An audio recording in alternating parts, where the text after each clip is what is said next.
Welcome to Raising the Bar, a podcast giving no bullshit marketing advice for Aussie business owners.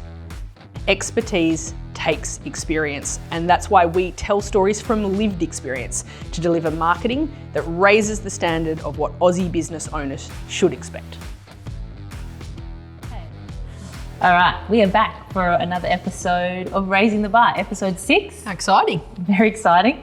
Talking about pay-per-click today, and we're going to start off with a listener's question. We got a listener's question. First one. How much did you pay your mum? $50. Thanks, Deb. Yep. Appreciate that. So, but before we crack into her very riveting question, pay-per-click being as complex as it is, do you want to give us a quick overview of pay-per-click, some key terms we're going to be using, what they mean, the suite of ads type scenario? Well done, though, because you actually know what PPC means. Took a while. Yeah. It did. That's good. You know lots of acronyms in hospitals and pharmacy that I don't know. So very handy in marketing. It is very handy in marketing. Very transferable skill. A1, that's good. Cool. So there's search engine marketing. When we type into a browser and we're looking for things, so commonly we Google it. They manage to own that. We have search engine optimization, which is a sub of that. Search engine optimization is when you organically appear higher in ranking. So you do things within your website and you post content and you start to move up for keywords.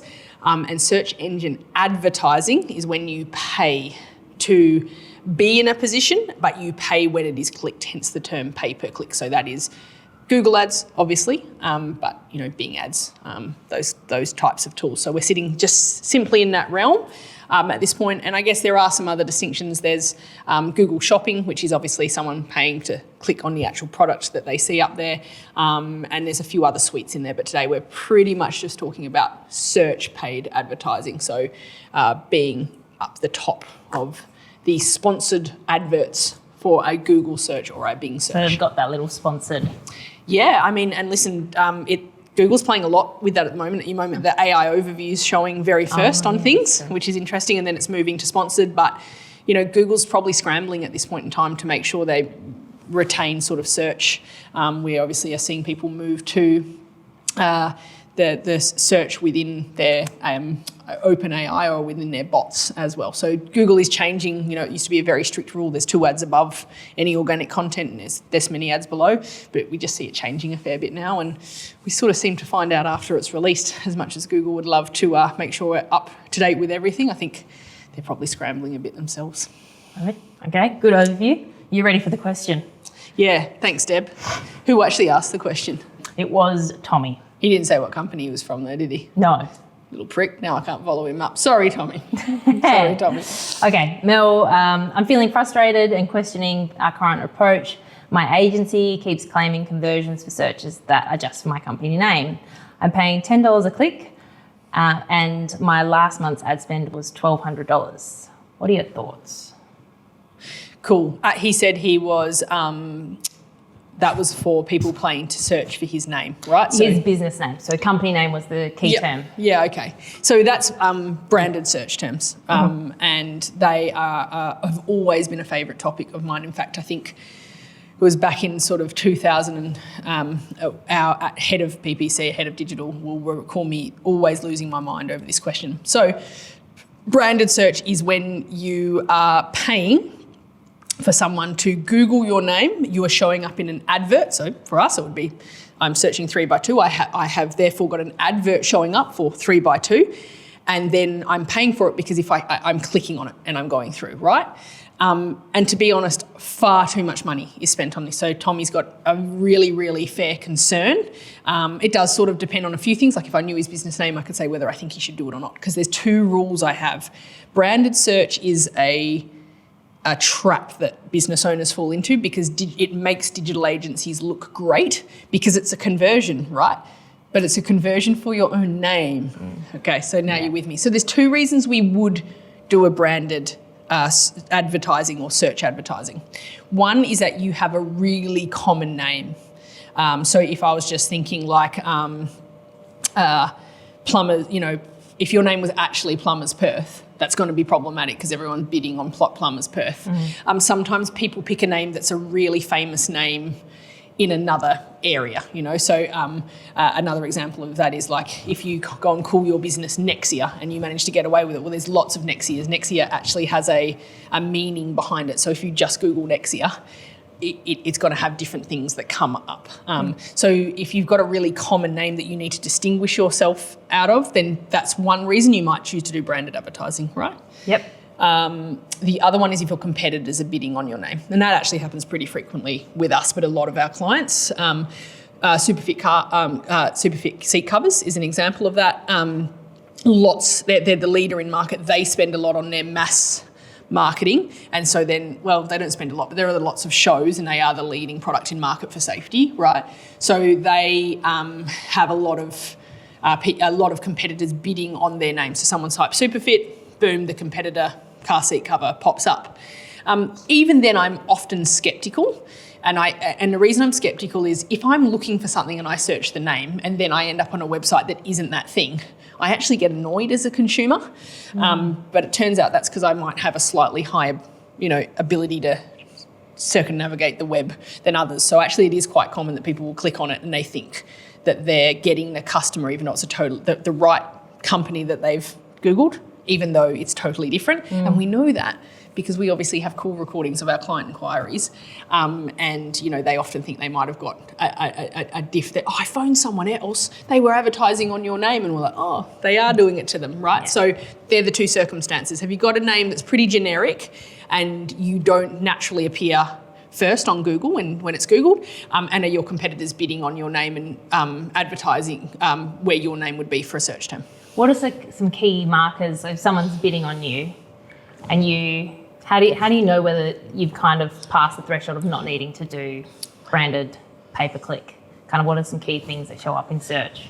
Oh, so I think the easiest way to look through this is to Google, that you can Google yourself, never look for your advertising. But if you Google yourself and you're wondering, should I be paying to search for my own name in pay-per-click in Google Ads? For branded search. For a branded search, yeah. And you automatically show up organically. So we have a really unique name. There's a reason I always pick unique names for the companies that I start as well, right? Because you then suddenly, once you've done a bit of work in SEO, you will appear organically. So what I'd say is you probably want to own the first sort of 4 or 5 links, so the blue hyperlink in the search results.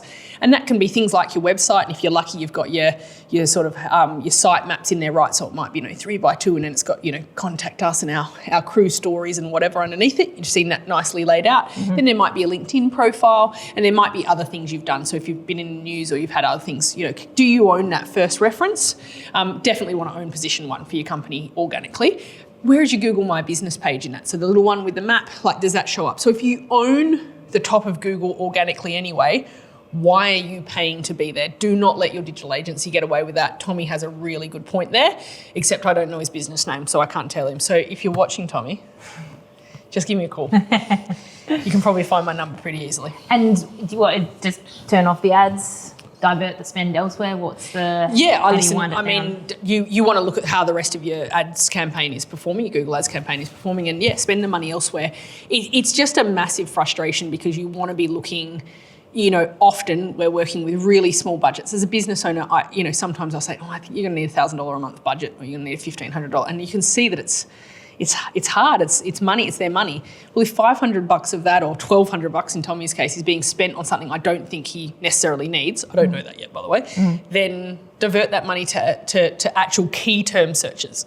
So let's say Tommy is a plumber, then let's do geographic searches instead, just plumber, Malaga, whatever. Yeah.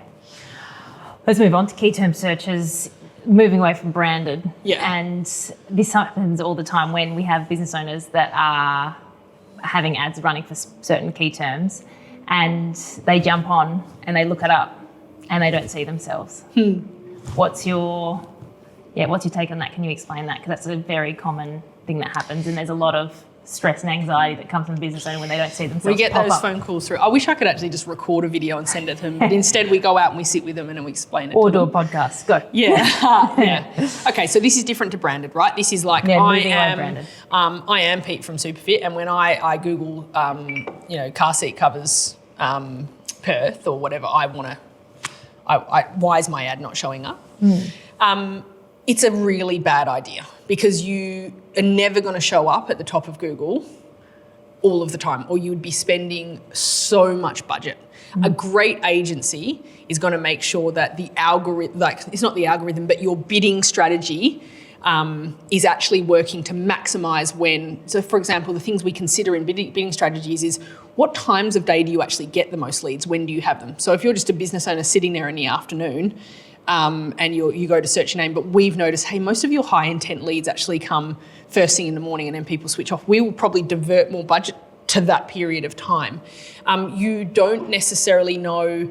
I think the biggest thing is people fight and they want to vie to be number one as well. And I think for me, it's actually really cost ineffective to be number one. Like, it's actually generally fine to be 2 or 3 as well. And you can save massive dollars because you've got to look at your objective. If your objective and your ego is, I want to be first every time that my name comes up, I actually think that can happen. That's not a problem. Can I have $10,000, please? I'll just make sure you're always showing.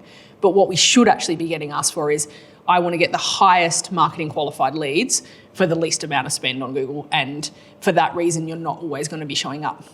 But also you actually stuff yourself up as a business owner, Googling your own name, because the best, I guarantee this is a business owner's thought process.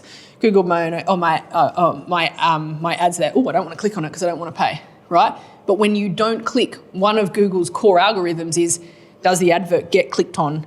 Does the person actually navigate through that site? So is it a relevant advert that we showed? Google's intention is to make sure that the user, the searcher, gets given content that's relevant and useful to them. That's why we keep going back to Google, because it's pretty good.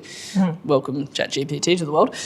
But we do that. So when you Google it, but you don't actually click on it, and then you don't go and navigate pages, and you don't convert, you're actually doing yourself an injustice.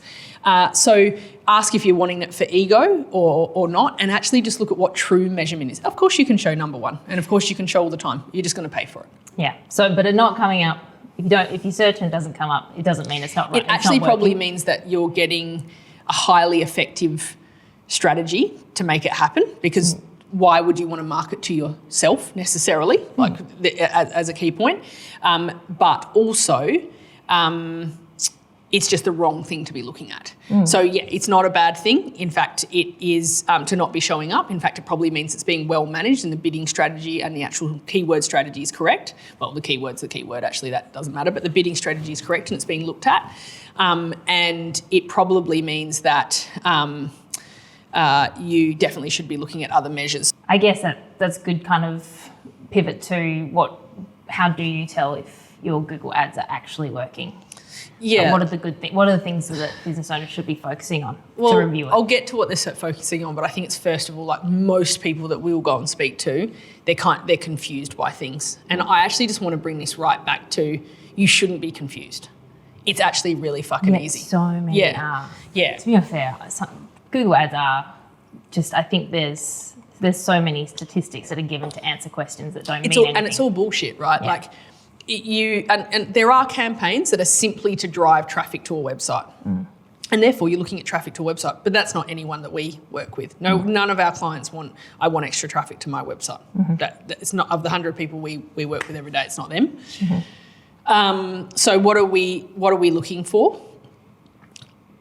First of all, I want them to have the confidence that they're looking for leads. Like, you are literally just looking for marketing qualified leads. And I think the key thing in that is, don't let yourself be baffled by bullshit. What is a marketing qualified lead? It is an inquiry that comes in via your contact form page, or it might be a request to quote page, whatever it is, a form that hits your inbox and says, hey, I've made an inquiry, or a telephone call. But beyond that's a lead that comes in. A marketing qualified lead then is, what was that phone call? Who was the caller? What did they want? All the things that you would assess and go, they actually wanted the service that we sell, and the keyword that they actually Googled was something we sell, and that was a high intent lead. That person should be a customer of ours versus a tire kicker. So we all have frustrations. I've got a good frustration in that. I'll come to that in a second. That's a phone call, and it's exactly the same for the inquiry that comes through. The inquiry comes through, it's for a service or a product that we offer. They're wanting a quote. They're in the right state. You know, so many people will come to us, they're like, oh, well, we found out we're getting like 10 leads from Queensland and we couldn't figure out why. We don't sell to Queensland. I'm like, because your ads are set up wrong. And are they making sure that they're Australian only? And if you're not getting that data, if you're not actually, if your digital agency is just looking at a number and going, oh, you had this many clicks through and this many calls to click, they're not looking at the actual person that made the inquiry. They're things you're allowed to ask. The business owner is, am I making money from the work you are doing? Yeah, what was the objective? Yeah, to get a marketing qualified lead, did we get someone that I should be able to sell something to, that is a marketing qualified lead, right? And then listen, there is the tire kicker scenario that sits in that. And like even today, we actually just had our 3x2 monthly marketing session. So the guys go through our results for the year, and I think there was 6 or 7 pay per click conversions in terms of what had come through. Not me. I didn't the think conversions. The conversions, just that they made the inquiry or made the phone call. Okay, got a bit ahead of myself. I actually noticed all of them are still open. You haven't converted any of them into a feeling warm though. Lead, like a salt. No. So there were the conversion. So what is a conversion? It's a great question to ask. I think I've touched on that in a previous episode. So the conversion for most people is I clicked to call or the inquiry came through, but then you know what that is. We get that and we've got to phone it back or give them a call or try and book an appointment with them, right? So of that 7, when we say tire kicker, probably one of them in there, you know, you would marked as cold pretty quickly. Don't want to say any names on there, but let's just say it was someone who looks after small children. You're like, I just don't think it's going to work. It's not the right one. It wasn't really what we do. What they needed wasn't really what we do, and their budget was out of the question. Not a tire kicker. We still appeared for the right thing. But in there was this wasn't a pay per quickly, but there was an events lead.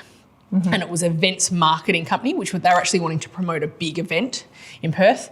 And we probably could have done it, but it's not exactly what we do. And I wouldn't want to be paying for that kind of lead if that came through. So they're not necessarily a tire kicker.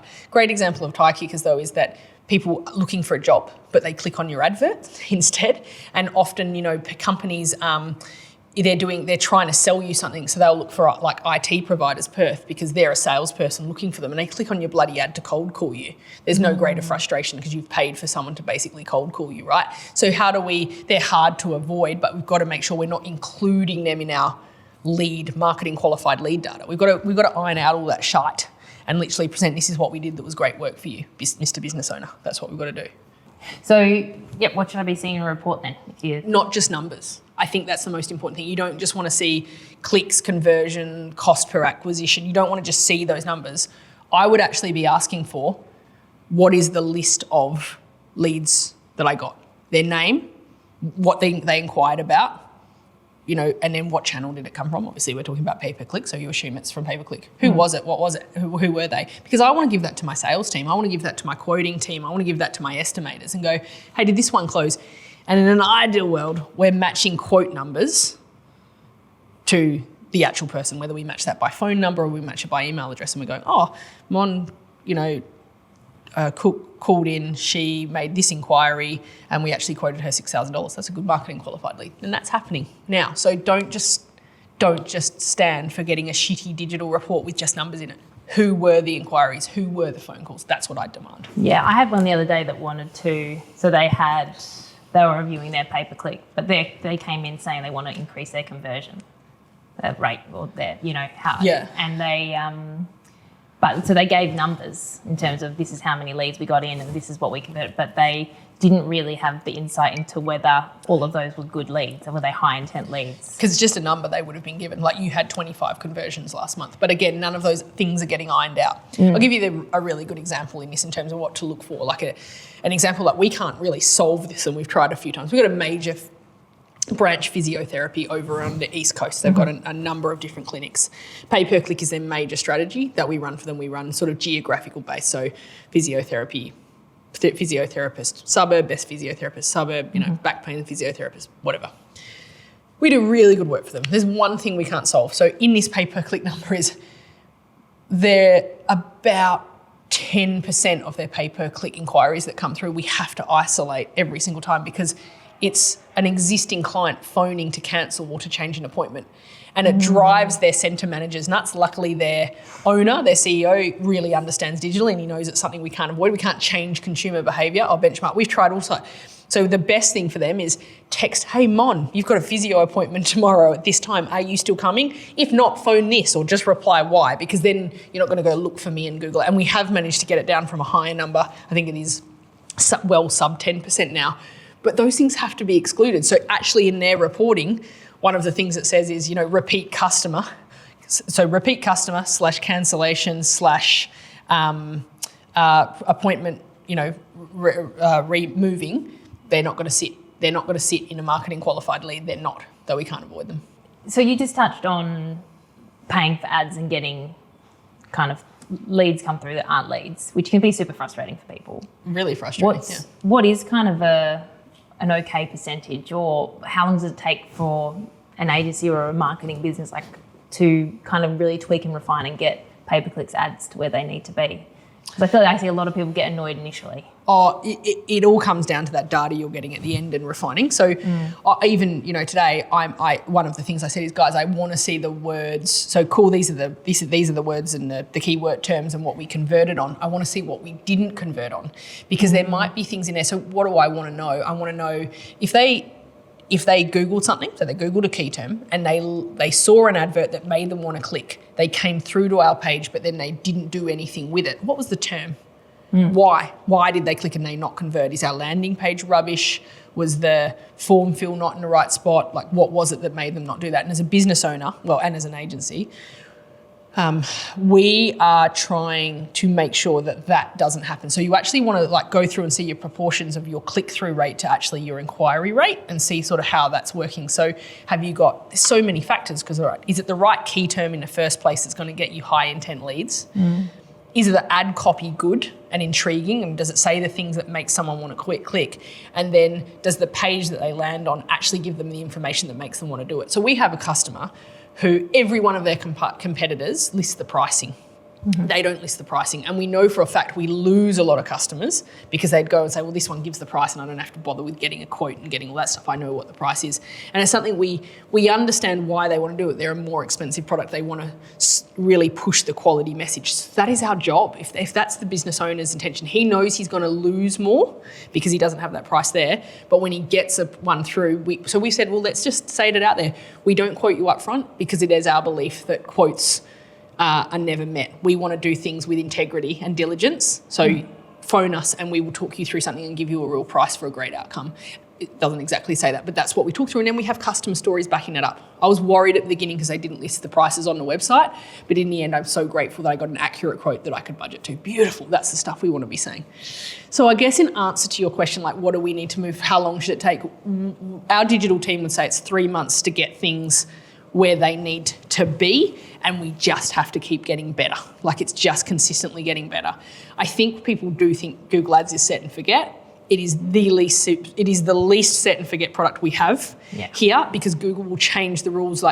We have so many bidding strategies, so many tactics that we use on top of what we do to really save people money. The biggest faux pas a business owner makes is they go in and they put stuff and they don't set a budget, and then they turn around and they go, oh my God, right? I've got a $7,000 ads bill and I'm 4 days into the month. How did that happen? Well, it happens really easily because Google wants to make money. Surprise, surprise.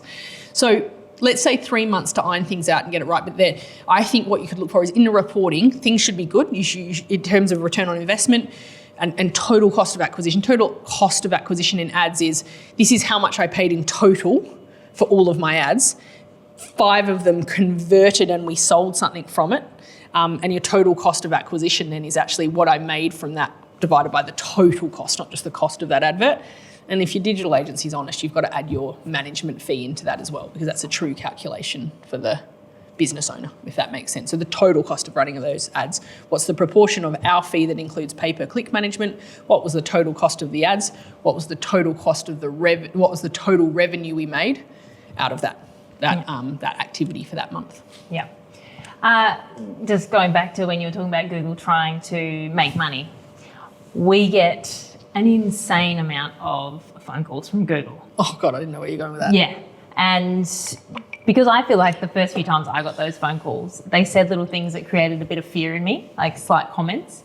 And I was like, oh, what is this call about? Can you explain what those calls are about? Because I think a lot of business owners, especially if they manage their pay-per-click in-house or themselves, they must get these calls, right? Yeah, from a different person every time. Don't know why. Cool. So really easy is because we act, lots of agencies would get these calls, but because we act as the managed marketing provider, so we are the marketing manager for our clients. They phone us saying, I have improvements. It is someone calling for Google. You are missing opportunities on your Google account, and I'm here to tell you about the improvements you can make and the lost sales that you are making, right? And that's the phone call. But sadly, because we probably have, that sort of maybe 80, 90 clients on Google Ads, we're getting those phone calls every single day. And it's literally a different person every time, and they're very insistent. They're obviously targeted on talking to the business owner or talking to the person in charge of managing the account. The absolute truth is, I think those, pen's gone. I think those people are less qualified than probably the search specialists you have in your agency, or for me, definitely they're less qualified than the people I have in my team. But remember, their KPI is to have you allocate more and spend more, allocate more budget to Google Ads. The KPI on my pay-per-click team is get my clients more leads and spend less. We're always trying to bring the cost per acquisition down as the major goal for our clients. Well, unless the client sets us a different objective. But I don't think even we have one that does that. Maybe if there's a major campaign going out, we'd change that a little bit.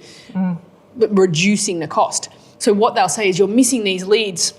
In the car seat example, like, I would not recommend that Pete from Superfit bids on car seat covers, because he's just not going to win that battle. But high, canvas car seat covers, canvas four-wheel drive car seat covers, car model make car seat covers if they're the specialists in that, safe car seat covers, longest lasting car seat covers, best fit. That's why they're called Superfit, right? Best fitting car seat covers, because the crappy cheap ones, they all flow out. So we want to make sure they're longer term, like longer tail key terms, like ones that'll matter rather than just that general key term, because that's going to get you lots of clicks and people going through. But people are looking for something specific and they're just kind of browsing going through it, right? So I think it really comes down to Google trying to get you to spend more money for those phone calls. That's why you're getting them. Sorry, I know they phone and they often press the sales number because they know you or me will answer. So that's the thing they do. Good fun. It's not. I mean, we have to divert them a fair bit. And full respect to Google. They're trying to make money too. They're not just like really rich or anything, so they shouldn't be trying. But I think ignore them broadly. Listen to your experts that are managing it locally, who understand your business, who understand the nuance on your business. I think because digital frustrates so many business owners, they kind of hear the desperation, or they hear what Google has to offer and goes, yes, mine is shit and I'm going to take that call, right? They don't, ultimately just be brave enough to ask the right questions of your provider or your in-house resource. I think that's actually so big and so missed. Like, people just don't ask questions and get informed. Like, they don't. And I think it's because so many answers just create more confusion that then it puts people on the back foot versus actually just having really honest, simple, like if someone can't explain it simply, they just simply don't know it well enough. You're the best at what you do as the business owner. You get it. You're not expected to be an expert in digital marketing, but there's only one thing you do marketing for, right? Revenue, pretty much, right? Or to sell stuff, but revenue. So ask that question. What revenue has it made me?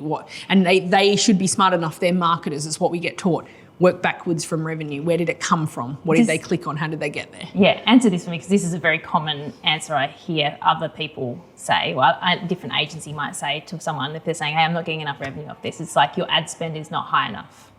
So because that is the most common reason when in reporting, they're like, well, it's not happening, or it's not doing that because you're not spending enough. Yeah, and listen, in very rare circumstance, well, not necessarily, it isn't always a case. It can sometimes be the case, right? So where it can be right is if you are competing where there is really high dollar value on a click, because you've got to remember, Google Ads is like an auction. And we as digital marketers, or, that you go into that and you think you're entering numbers, but actually there's an algorithm working there saying who's willing to pay the most at this time of day for this keyword with this nuance from this user's IP address. Like, that's the algorithm that pretty much only Google really understands. That's the secret sauce, right? So the bidding strategy in that to get it is you're auctioning. And so when sometimes you have to spend more, it's where the high intent leads come from and the price they are per click. For example, if you're like, I only want to spend... So if you give us, $1,000 a month, we have to actually break that down to a daily budget and align a daily budget. Now, I'm not very good at math. You're good at math. So 1,000 divided by, let's say, 30. Oh, no. That's your thing. I know. You're a pharmacist. For I know, goodness it's sakes. late at night. Oh, okay. And I'm having a drink. Well, nonetheless, let's just say that you're then limited to $50 a day, right? That your strategy, that your budget's been allocated for, and then from that you go, oh my God, our keywords are $22 a click. So in some cases, you can see that we think there's 5 clicks a day in there, but we're limited to 2 because we're not making it past that, right? So there are some circumstances, but then you could say to them, oh, what are we averaging like cost per click? And do we need to be bidding on the most expensive keyword? So one of the things that one of our most remarkable PPC specialists is she's like, it's too broad. Like, do not do that keyword. Let's find all the nuance around that, the long tail key term, the more unique search term. You will not get as much traffic. You will not get as many clicks. You will not get the clicks, which is a good thing because you're not paying for them. But the high intent leads will convert and your adverts will show more often when they need to. People really have got better at searching and evolving to those longer term key terms over time. We've all got better at it. Like if you're, once upon a time you might have written handbag, now you'll be like brown laptop size handbag leather. You're going to put those things in and you're going to make sure those key terms come up, right? Mm-hmm. So there are times, and I hope that explains that sometimes you do have to, but the reason you would be wanting to look is it's a really high cost per click, and we think that your daily budget is getting exceeded very early in the morning and you're not showing it other times. And we think there is further times that you could show, and it's a high intent word. But if it's just that, you've got to look down, another big question would be, are they bidding on a branded key term? Do they need to be? Oh, there's $1,200 for Tommy that we could actually divert over and put to keywords because he shows up number 1 organically anyway. They're the things that I hope we've raised awareness of today. Yeah, and I think as well, when that, the last person I spoke to who gave that as an example of why they were told that things weren't working, that was really the crux. They hadn't got told any other information. Like they hadn't been really informed on how they got to that point in a way that they could actually digest or understand and place. The biggest thing is like when someone is sitting in front of you and they're telling you stuff you don't understand, you're paying them as a business owner. And I literally, if it's something I don't understand IT, so I look and I say, I don't know what you're talking about, so you're going to have to break that down for me to understand. And that's our job.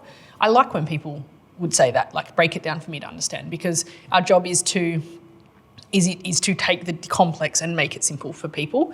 And sometimes I catch myself, I'll be looking at someone to read and I'm like, I just used an acronym you don't understand, didn't I? And they're like, yeah. And I'm like, sorry, this is my job not to do that. Let me just break it down for you and try to explain it.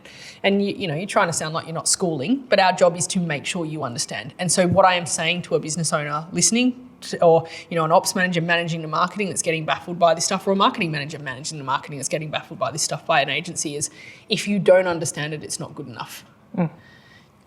Say, okay, but how does this lead to this? Who made that inquiry? How can I find that? What did they actually want? 17 conversions this month. Who were they? Yeah. What did they ask for? Because all of that's possible. If they're not offering it, they're not the best in market. Yeah.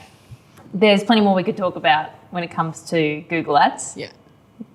100%. Yep. I think this will be one of 14 different episodes we could do it. Might not be as relevant in 10 years. We'll see how it goes. AI's coming fast. But yeah, there's a lot of nuance in it. But to round it off for today, closing question, business owner, what are 3 things they should take away from today's episode? 3 key things. Give it a short. We tried to keep this really high level. So are you paying too much and bidding on branded key terms? Google yourself. If you show up organically anyway without an advert showing up, then you probably don't need to be paying for your adverts.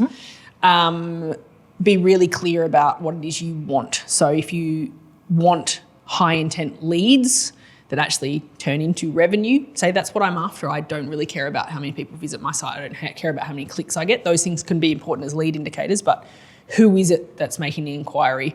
Who is it that's making that phone call? So what do I want, and give me that data. Lastly, for the being angry that your ad's not appearing, don't Google yourself. You can Google yourself to see for branded key terms. Don't Google yourself and say, why isn't my ad appearing? You're actually just better off not to so if this is for keyword searches, don't do that. You're actually probably stuffing the algorithm a little bit more. We're not just saying that because we don't want you to do it to see you're not showing.